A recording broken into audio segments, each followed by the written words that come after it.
Hi friends, ఎంతో టేస్టీగా ఉండే పుల్ల పుల్లగా కారం కారంగా గోంగూర నిల్వ పచ్చడి కొన్ని నెలల పాటు నిల్వ ఉండేలాగా ఎలా చేసుకోవాలో మనం ఈరోజు వీడియోలో తెలుసుకుందాము. గోంగూర నిల్వ పచ్చడికి గోంగూర అనేది ఎలాగా కడిగి బాగా ఆరబెట్టుకోవాలి. నాకైతే గోంగూర ఆరడానికి 3 hours పట్టింది, 3 గంటల టైం పట్టింది.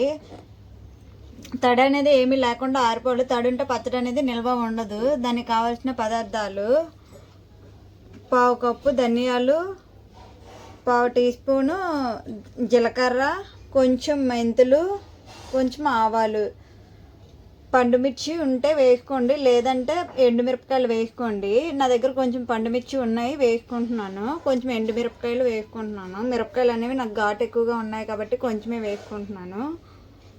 ఇప్పుడు వీటన్నింటిని విడివిడిగా ఫ్రై చేసుకోవాలి. స్టవ్ ఆన్ చేసుకొని ఒక కడాయిని పెట్టుకోవాలి. కడాయి బాగా వేడైన తర్వాత 1 by 1 అన్నింటిని ఫ్రై చేసుకోవాలి. లైట్గా ఆయిల్ వేసుకోవాలి. నేనైతే గోంగూర పచ్చడికి పల్లి ఆయిల్ యూజ్ చేస్తున్నాను. పల్లి ఆయిల్ గోంగూర పచ్చడికి చాలా టేస్ట్ వస్తుంది. ఆయిల్ బాగా వేడెక్కిన తర్వాత ధనియాలు, జీలకర్ర, మెంతులు, ఆవాలు వీటన్నింటిని వేసుకొని బాగా కలుపుకోవాలి.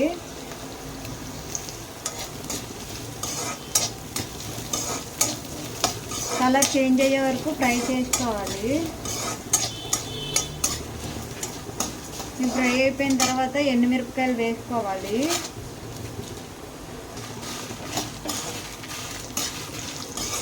ఎండుమిరపకాయలు బాగా వేయించుకోవాలి.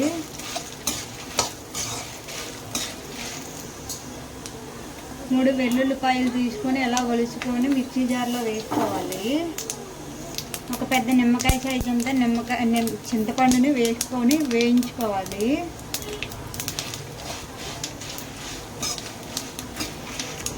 ఇవన్నీ వేగిపోయాయి. ఇప్పుడు ఒక మిక్సీ జార్లో వేసుకుందాము.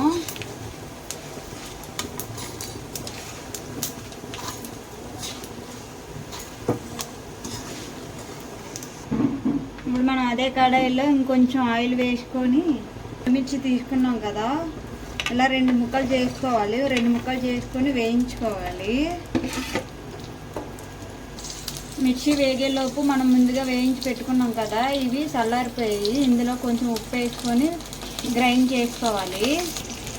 కల్లుప్పు ఉంటే కల్లుప్పు వేసుకోండి. నా దగ్గర కల్లుప్పు లేదు, అందుకు సాల్ట్ వేసుకుంటున్నాను. మొత్తం పచ్చడి మొత్తానికి సరిపడా సాల్ట్ వేసుకోవాలి. మిక్సీ అనేది ఇలా కచ్చదిచ్చగా ఉండేలాగా పట్టుకోవాలి. పైన పౌడర్ లాగా మిక్సీ పట్టకూడదు. మిక్సీ పట్టుకున్న మిశ్రమాన్ని ఒక బౌల్లో వేసుకోవాలి. పన్నీర్ అనేది అయిపోయింది. ఒక 5 నిమిషాలు వేగిద్దాము.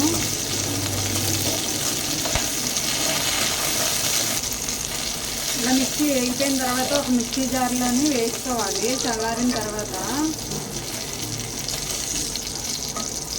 తర్వాత బాగా మిక్సీ పట్టుకోవాలి. అదే కడాయిలో 2 స్పూన్స్ ఆయిల్ వేసుకోవాలి, టేబుల్ స్పూన్స్.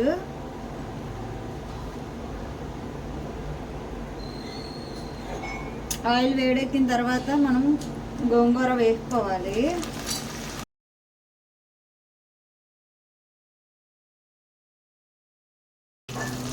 గోంగూర అనేది ఎలా నూనెలో బాగా వేయించుకోవాలి. అలా కలుపుతూనే ఉండాలి. గోంగూర అనేది ఎలా ఫ్రై అవుతూ ఉంటుంది. ఇంకా కొంచెం ఫ్రై అవ్వాలి. ఈలోపు మనం వేరే స్టవ్ మీద కడాయి పెట్టుకొని గోంగూరలోకి తాలింపు వేసుకుందాము. స్టవ్ ఆన్ చేసుకొని చిన్న ప్యాన్ పెట్టుకోవాలి. తాలింపుకి సరిపడా ఆయిల్ వేసుకోవాలి. ఆయిల్ బాగా వేడెక్కాలి. ఆయిల్ అనేది బాగా వేడెక్కింది. ఇప్పుడు మనం పోపు అనేది వేసుకుందాము. 1 టీ స్పూను ఆవాలు, 2 టీ స్పూన్ల మినప్పప్పు, 1 టీ స్పూన్ శనగపప్పు, కొంచెం జీలకర్ర,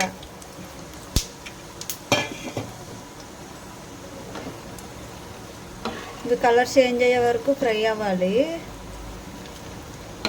గోల్డెన్ కలర్లో వచ్చినప్పుడు ఎండుమిర్చి, కొంచెం కరివేపాకు స్టవ్ ఆఫ్ చేసుకోవాలి. ఆ వేడికి ఎండుమిరపకాయలు అనేవి వేగిపోతాయి అన్నమాట.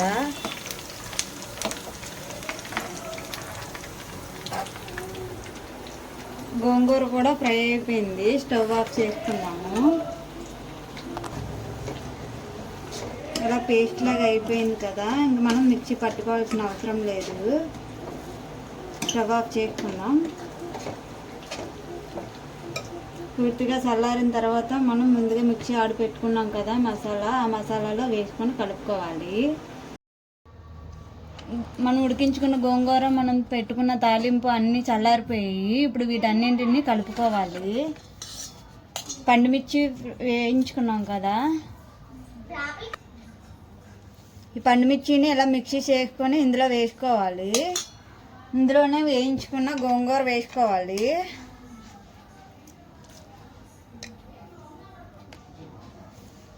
గోంగూర వేసుకున్న తర్వాత తాలింపు కూడా వేసుకోవాలి.